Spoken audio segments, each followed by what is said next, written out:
Years ago, when the 13 colonies got crowded and people wanted to travel west to get nice farmland, the settlers loved to come to this area because they found cane growing. And if you had cane, it showed that the soil would be rich.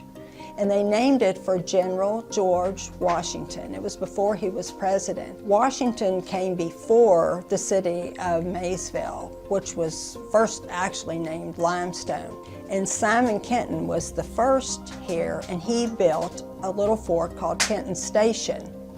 And he would invite the settlers to stay with him at his station so they would be safe. And he invited George Mefford. George Mefford has an interesting life. He and his wife and 13 children decided to move west after the Revolution. So they got a flatboat and they traveled down the river. We're inside Mefford's fort, and the boards from the flatboat are on the floor. They're the ceiling.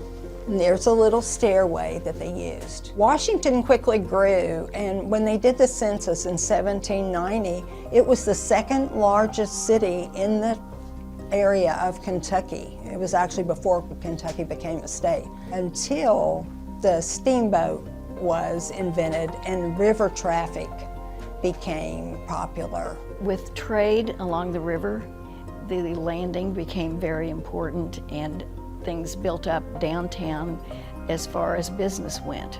In 1833, Marshall Key, a prominent businessman that lived here in Washington, had a daughter that he sent to boarding school in Cincinnati.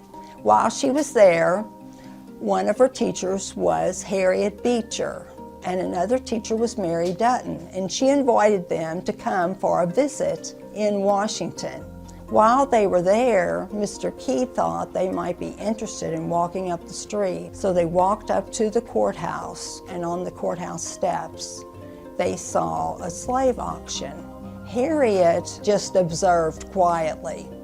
But later, when Mary Dutton read Uncle Tom's Cabin, she recognized a lot of the scenes that she remembered. Things that I've read talk about actually walking slaves all the way from Virginia into Kentucky, and then they would be marched overland or shipped on the river. The river made a big difference with everything that happened here. The Maysville and Mason County Library Historical and Scientific Association runs this operation to this day.